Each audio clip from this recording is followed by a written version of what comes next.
Hey guys, this is Jacolia of Jacolia Gems. Thank you for once again coming back to view my channel. Welcome back home, family. For those of you that are new here, I definitely hope that you hear something on today that will persuade you to subscribe. Now, if you've been here before, you already know the drill.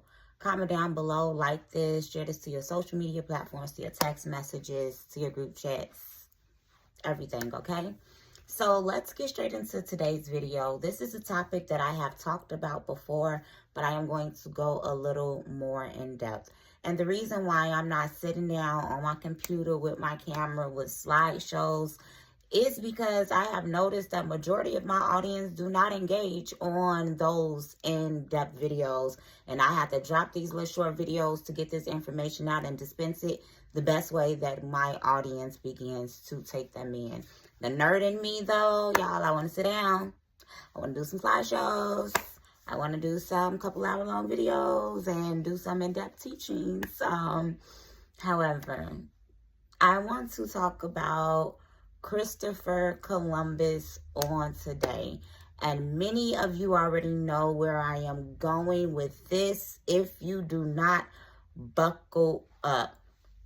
His name was actually Cristoforo Komarbo and then Colombo. The Cormano, I love when I saw that the Cormono spelling of his name, and I'm gonna tie it all in for you. It is stated that he was born in Genoa, Italy. This is very important to know because people have begun to say that he was Italian. Although we see that he was born with one name and switched it to another, he Europeanized his name. And we saw this among a certain group of people. Hey, black people, didn't they say that you got your name from a European slave master? Y'all, let's listen, because history is so much deeper than we begin to realize. The place that he was born was a hotbed for the Israelites as well as for Moors. This is where they lived in that time. Now, how would Israelites and Moors have gotten over there? Once again, I will begin to point you to the biblical narrative of the Assyrian captivity, which began to displace the northern kingdom. There was a split between the Israelites, the northern kingdom, and the southern kingdom. The southern kingdom began to be split between Judah, Benjamin, some Levi, and then the northern kingdom was split amongst those other tribes. During the Assyrian captivity, what began to happen was the Assyrian king took the northern kingdom Israelites, placed them in Hamath. Now, there are two identification markers biblically for Hamath. One will point you to West Africa, and the other one will point you to the Arabian Peninsula. Now, we know that these places are very close by one another and have been populated by the same people groups. We also know that the garments of the northern kingdom were and are still found in West Africa and in the Arabian Peninsula on today. The northern kingdom was also placed into Assyria, into Babylon, and into Spain, which I have stated in videos before. They began to populate India. They began to go into France, into Britain, into Italy, and just everywhere. Now, when we begin to look at the fact that when these Israelites went into these different places, they would be subjugated by those people groups who would come in to not only displace them, but to displace the people that were already in those land masses. We will see that this took place, and it is proof of it in the New Testament, this is just going to be a little Hebrew nugget that I drop along in this video, and it's going to be so many that I do. Has anyone ever wondered why Yeshua Bar Yosef, or Jesus, son of Joseph, began to call the Samaritan woman a dog in the New Testament narrative?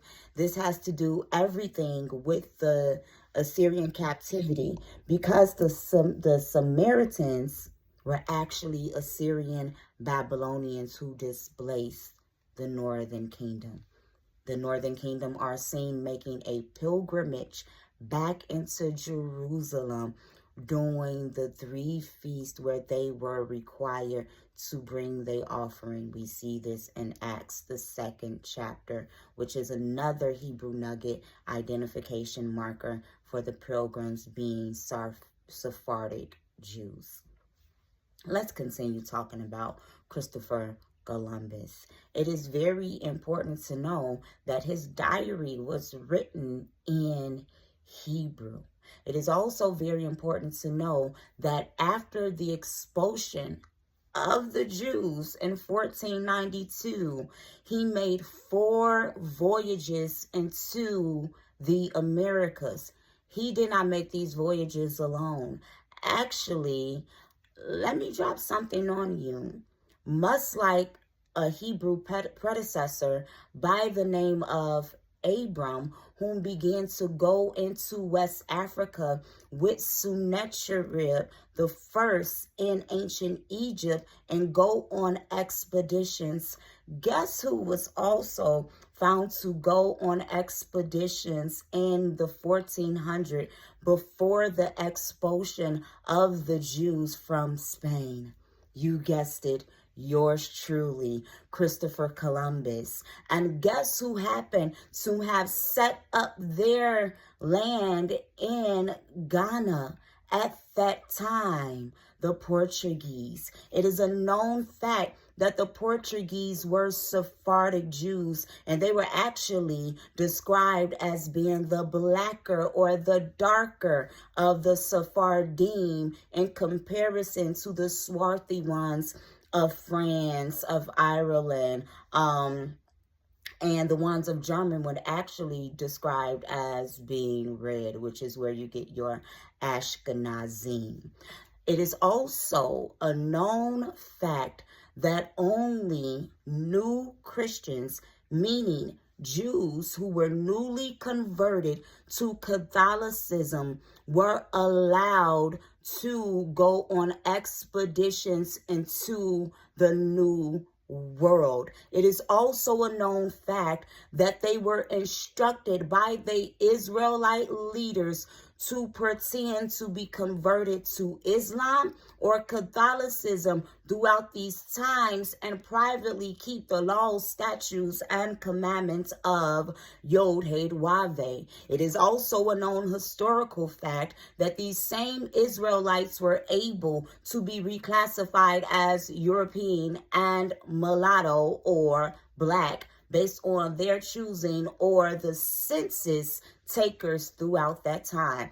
We see this also when we look at slavery and indentured servitude in the Americas, with the reclassification of some of our ancestors to mulatto, to Negro, as well as from Indian or Native American to Negro. We see this in the movie The Imitation of Life, where our people have been able to pass for white as well. Let's begin to continue.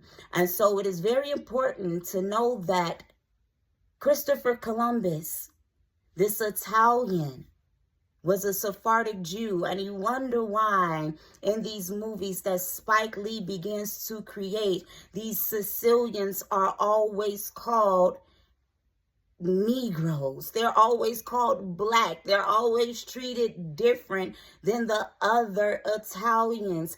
I had a relationship by a Sicilian woman with darker skin than me. Her name was Sicily. And she told me, oh, I'm black too. I'm a Moor. I'm a Jew. And this was like 10 years ago, before I even came into my identity as a Hebraic woman. She knew who she was. Big old curly hair, full lips. And these Israelites became bilingual and trilingual. We have to know that Italian was not Christopher Columbus's first language. Hebrew nugget. If we go into the biblical narrative, we will begin to see that our people who were higher up in power, Daniel, we see this with Moses, we see this with Shaul. What were they? They were bilingual. And this is because they were the ones who would begin to go in and represent the Israelites to those that were in rule. This is another Hebraic marker that we begin to see. So, if Christopher Columbus was born and raised in a hotbed where the Israelites were, if Christopher Columbus was very well aware of the Hebrew language, if Christopher Columbus was born with a different name that became Europeanized, if Christopher Columbus, before the expulsion of the Jews, went on expedition and trading posts in West Africa, where? In Ghana. So let's talk about the tribes that are in Ghana. Specifically, let's talk about the Akan, because there is a picture that floats around the internet that begins to say that this is Christopher Columbus or some type of European colonizer on a boat with a priest from Ghana. And how do I know that he's a priest from Ghana? Because he has on the black breastplate, or he may be an Igbo, but he had on the kente cloth, and this is from Ghana. Now, when we begin to look at Ghana, they specifically have a tribe by the name of Ashanti. T-I means of. It also means people. But when you begin to look into it, incongruent with Mesopotamia, this means rib, Hava. Now, Akan or Ashan is one of the people in the Bible from the tribe of Judah. The Akan have so many Hebraic markers, and they are proud to say that they are the tribe of Judah. If you begin to line up the Bantu language in comparison with the biblical Hebrew, it is identical. So it would make sense as to why these Sephardic Jews went into West Africa and brought these Hebrews over into the Americas with them, because they had already been trading with one another once before. Line up on line, precept on precept. When Columbus was coming over, he was looking for the East Indies. It is very important to know that the ancient talks about 3 Indies or 3 Ethiopias, 3 Ethiopias. We also need to begin to know that they would allow the British crown, the English, the French, so on and so forth, who was ever in rule, they would allow old Christians who did not have any Jew or Arab blood to begin to make voyages into the Americas. So they began, some conversos, which literally means hidden. Psalms 83 said that they will conspire to hide our identity. They began to forge these cards to say, no, this is who I am, so that they could get into the Americas, because they did not want the Jews and the Moors bringing their culture into the Americas, because they were already aware that the Hebraic Native Americans were here and they shared similar customs. Let's continue. They also began to come into the Americas through Brazil, because this was a Spanish colony, which was another hotbed for Sephardic Jews. But guess for who else? Were you aware of the fact that Brazil has the second largest Negro population next to Africa in the entire world? So please do not tell me that Christopher Columbus did not know who was here. If the Native Americans, the Africans, the Sephardic Jews are all Hebraic people, and they have been buying, selling, and trading with one another. And when one of them happened to go back into indentured servitude, they began to forcibly convert them back to the Jews' religion, but also some of them would forcibly convert them to Catholicism, to Islam, to Zoroastrianism, to Babylonian worship, to Egyptology, to the Greco-Roman, to the Visigoths, so on and so forth, because there has always been sellouts amongst our people. And we also can use as another Hebraic nugget, but American history, look into the fact that your president, Abraham Lincoln, was a Melungeon. Melungeons are known to have Portuguese, Sephardic Jew ancestry and Native American. He was known to be an indentured servant to his father. Were you aware of the fact that people would indenture their own children and keep the money for it themselves? This is a Hebraic marker, line up on line, precept on precept. When we begin to look at the split between the Quakers, the Puritans, the Pilgrims, the Separatisms, we need to begin to look at this just as we would the biblical narratives. When you have your Pharisees, your Sadducees, when you have your Zealots and your Nazarenes, and you have all of these are Hebraic markers, that these are the same people whom have their own ideology and their own practices to hide what their religion and what their culture really is from the people that are currently in rule with them, so that they would not become martyrs. Because if our people were caught practicing, they were hung. Because we know that when a person is hung up on a tree and they are left, they become accursed. Y'all, this history is so, so deep. There's more than meets the eye. I'll be back again with some more Black history. This is Jacolia of Jacolia Gems. Thank you for once again coming back to view my channel. Food for thought.